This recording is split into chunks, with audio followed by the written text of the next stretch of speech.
He thought the giantess was a carnivore and would eat him, but not like that. The escape pod tumbled through the void like a dying star before crashing into the alien world with a thunderous impact that shook the very foundations of the forest. Lieutenant Marcus Reed awakened to the acrid smell of burning circuits and the metallic taste of blood in his mouth.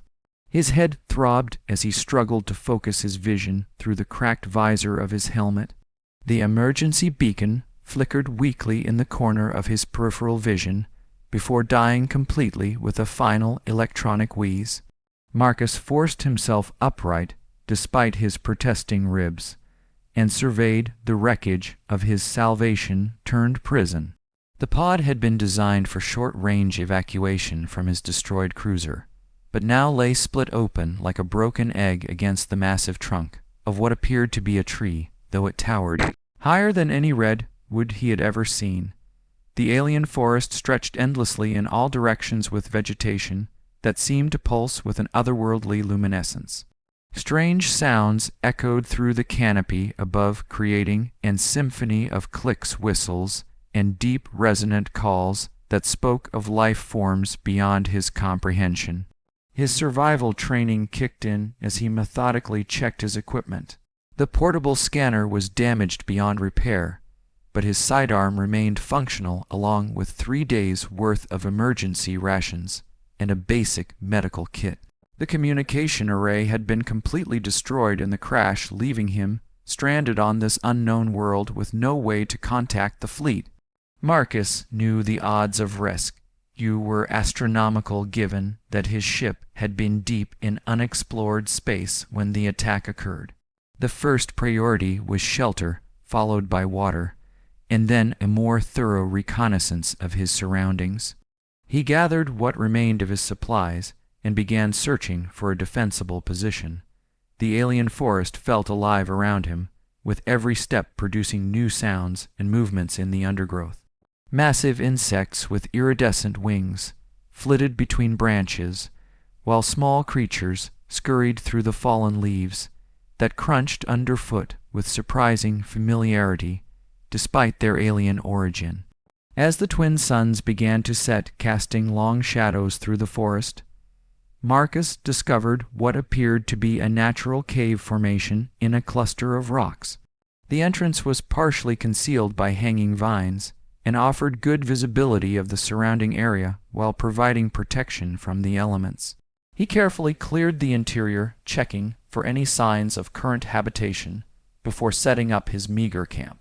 The first night passed without incident, though Marcus slept fitfully due to the constant alien sounds and his own paranoia about potential predators.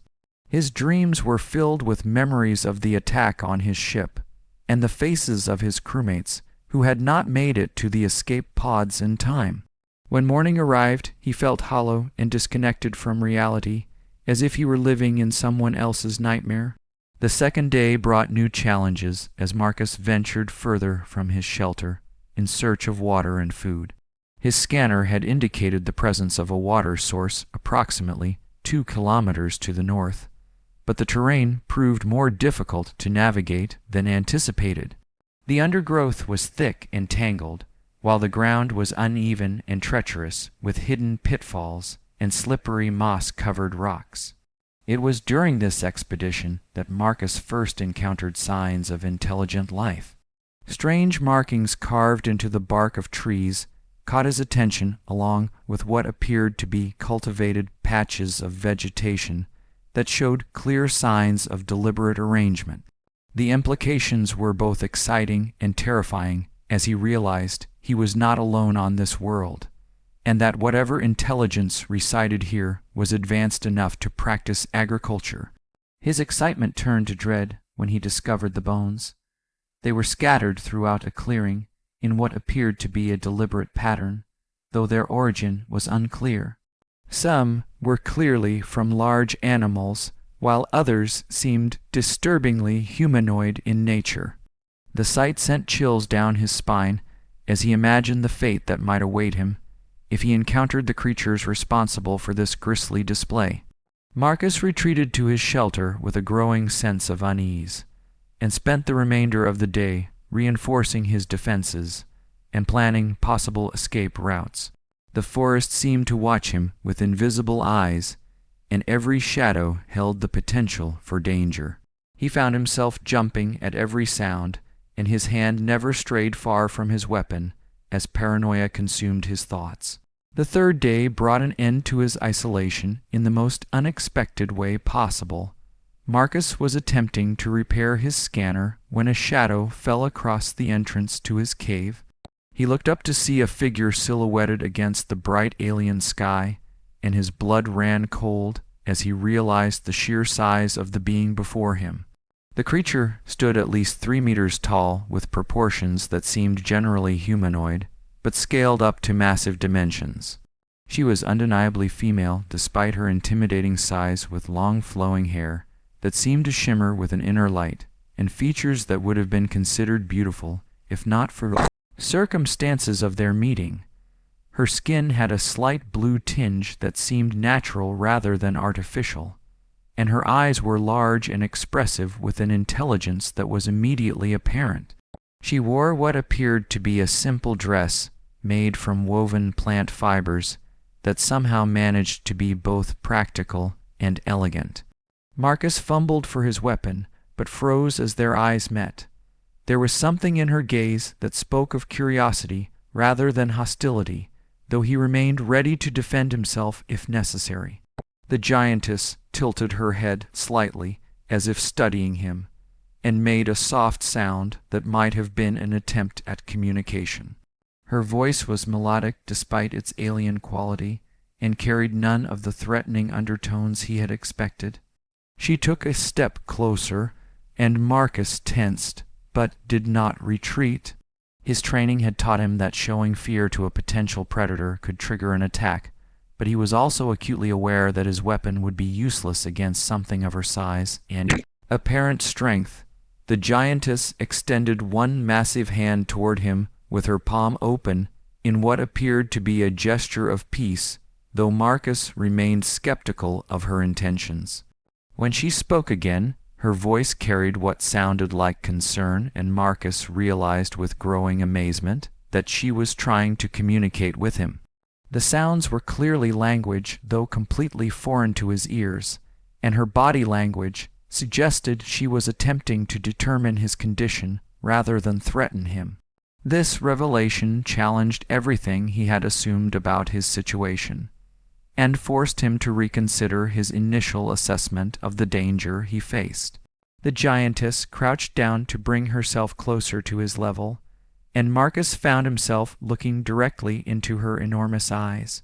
They were filled with what appeared to be genuine compassion and concern, rather than the predatory hunger he had expected. She gestured toward his injured arm, which had been wounded during the crash, and made soft questioning sounds that seemed to indicate she was asking about his well-being. Marcus realized that his assumptions about her nature might have been completely wrong. The evidence he had interpreted as signs of a carnivorous predator could just as easily have been the remains of natural deaths or even ritual burial practices. His fear had colored his perception of every detail and led him to conclusions that might have been entirely unfounded.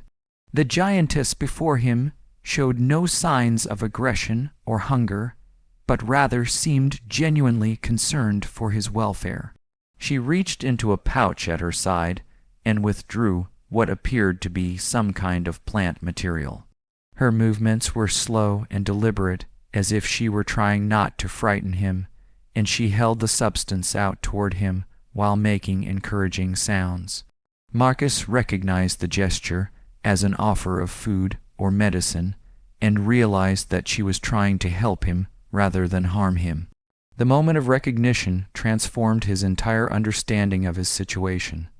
This was not a predator stalking prey, but rather a sentient being offering aid to a stranger in need. The bones he had discovered might have been from natural deaths or even honored burials, while the markings on the trees could have been messages or territorial markers rather than warnings of danger. Marcus slowly reached out and accepted the plant material from her massive hand.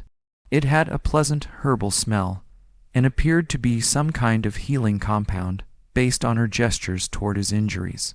The giantess watched with obvious approval as he examined the substance, and her expression brightened considerably when he finally applied it to his wounded arm. The healing effect was immediate and dramatic as the pain began to recede and the wound started to close. Mr. Uri's stared in amazement at the rapid improvement in his condition, and looked up to find the giantess watching him with what appeared to be satisfaction. She had not only offered aid, but had provided advanced medical treatment that exceeded anything in his own kit. She gestured toward herself and spoke what was clearly her name, though the sounds were difficult for Marcus to reproduce with his human vocal cords. He attempted to repeat it back to her, and was rewarded with what appeared to be amusement at his pronunciation.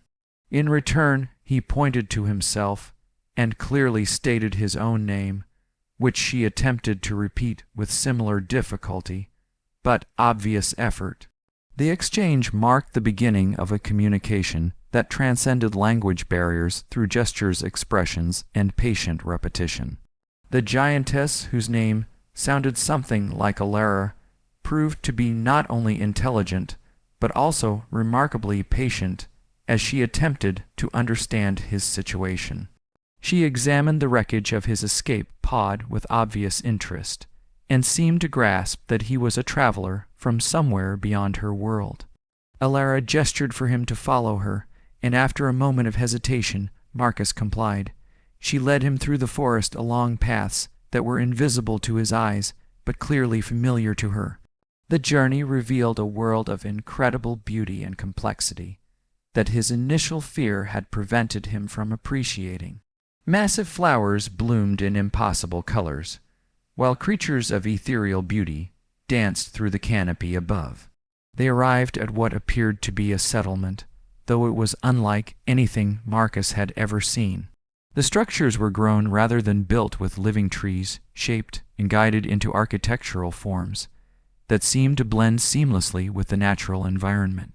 Gardens of exotic plants surrounded dwellings that appeared to be crafted from the very forest itself, while streams of clear water flowed through carefully designed channels.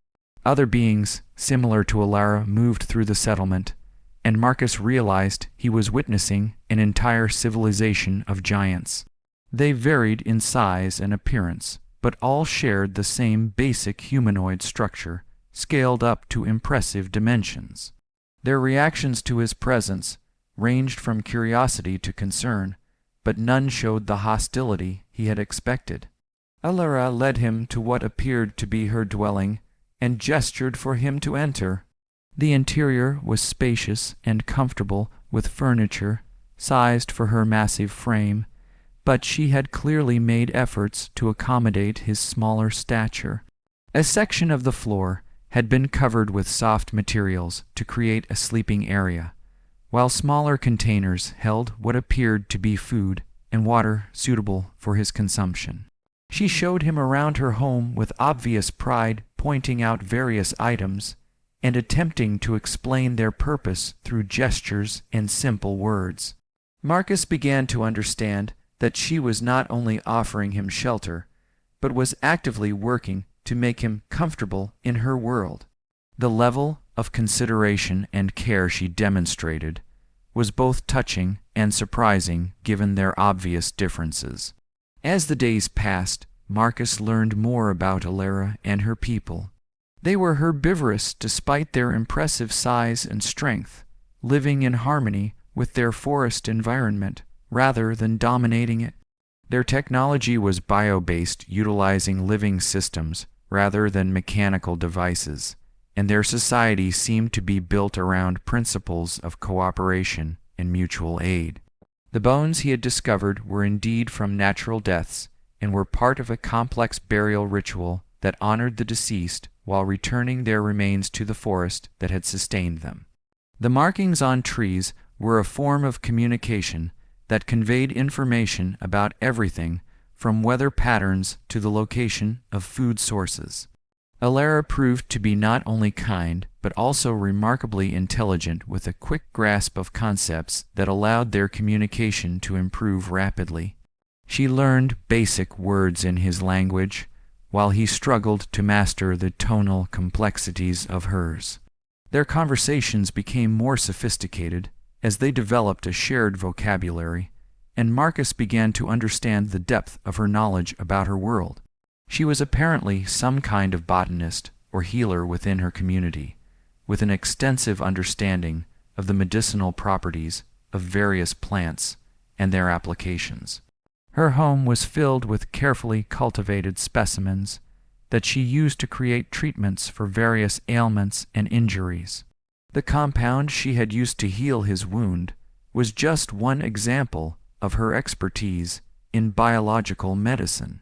Marcus found himself genuinely enjoying her company as they spent their days exploring the forest together. She showed him wonders that defied his understanding of biology and physics, while he shared stories of his own world and the technology of his people. Their differences in size and origin seemed to matter less and less as they developed a genuine friendship based on mutual respect and curiosity. The settlement welcomed him with increasing warmth as word spread of his presence and peaceful intentions. Other giants would stop to greet him during his walks with Alara, and several attempted to communicate despite the language barriers. Children, who were still massive by his standards, but smaller than the adults, would watch him with fascination while maintaining a respectful distance. Marcus began to realize that his initial fear and assumptions had been completely unfounded. These beings were not predators, but rather a peaceful and advanced civilization that had developed along completely different lines from his own species. Their size and strength were matched by their gentleness and wisdom, creating a society that seemed to embody the best aspects of intelligent life. The revelation forced him to confront his own prejudices and assumptions about alien life forms. His training had prepared him for hostile encounters and dangerous predators, but had not adequately prepared him for the possibility of finding beings who were not only peaceful, but actively benevolent. The experience was both humbling and enlightening as he realized how much his own cultural biases had influenced his perceptions. As weeks passed, Marcus found himself falling into a comfortable routine within the giant settlement. He helped Alara with her botanical work, while she continued to teach him about her world and its inhabitants. Their relationship deepened from simple friendship into something more complex and meaningful that transcended the obvious barriers between them. The realization that he was developing romantic feelings for a being so different from himself was both confusing and profound. Alara seemed to sense his emotional turmoil and responded with characteristic patience and understanding. She neither encouraged nor discouraged his feelings, but simply accepted them as part of their evolving relationship. Their size difference created unique challenges, but also opportunities for intimacy that Marcus had never experienced. Alara could hold him in her hands like a precious treasure, while he could explore her massive form with a sense of wonder and discovery. Their physical relationship developed slowly and naturally based on mutual attraction and deep emotional connection. The other giants in the settlement seemed to accept their unusual relationship with the same tolerance and understanding they showed for all aspects of life. There were no judgments or restrictions placed on their interaction, and Marcus realized that these beings possessed a wisdom and acceptance that his own species often lacked.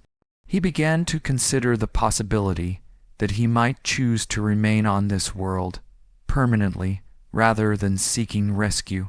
The life he had known in the fleet seemed distant and less appealing compared to the peace and fulfillment he had found in this alien paradise. The prospect of returning to the violence and conflict of his former existence held little appeal when compared to the love and acceptance he had discovered here. Alara seemed to sense his internal struggle and made it clear that whatever choice he made would be respected and supported. She had come to care for him deeply, but would not attempt to influence his decision through emotional manipulation.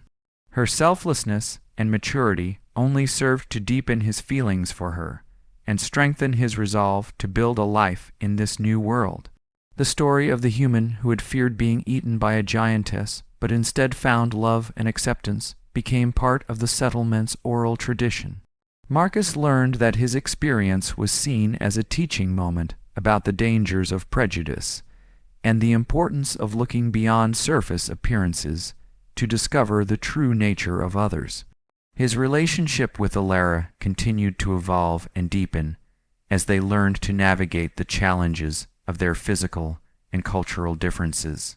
They developed unique forms of communication and intimacy that transcended the barriers between their species and created something entirely new and beautiful. The forest that had once seemed alien and threatening became a second home as Marcus learned to appreciate its beauty and complexity. He discovered that his human perspective and knowledge could contribute to the giant civilization in meaningful ways, while their wisdom and approach to life enriched his own understanding of existence. Years passed in contentment and growth as Marcus became a full member of the giant society. His story served as a reminder that first impressions could be deceiving, and that love and understanding could bridge even the most seemingly insurmountable differences. The man who had once feared being devoured by a monster had instead found himself consumed by love for a being whose true nature was far more beautiful than he could have ever imagined. The tale became a legend that spread throughout the giant settlements, carrying the message that intelligence and compassion could be found in the most unexpected forms. Marcus and Alara's relationship stood as proof that the universe was vast enough to contain infinite possibilities for connection and understanding between different forms of life.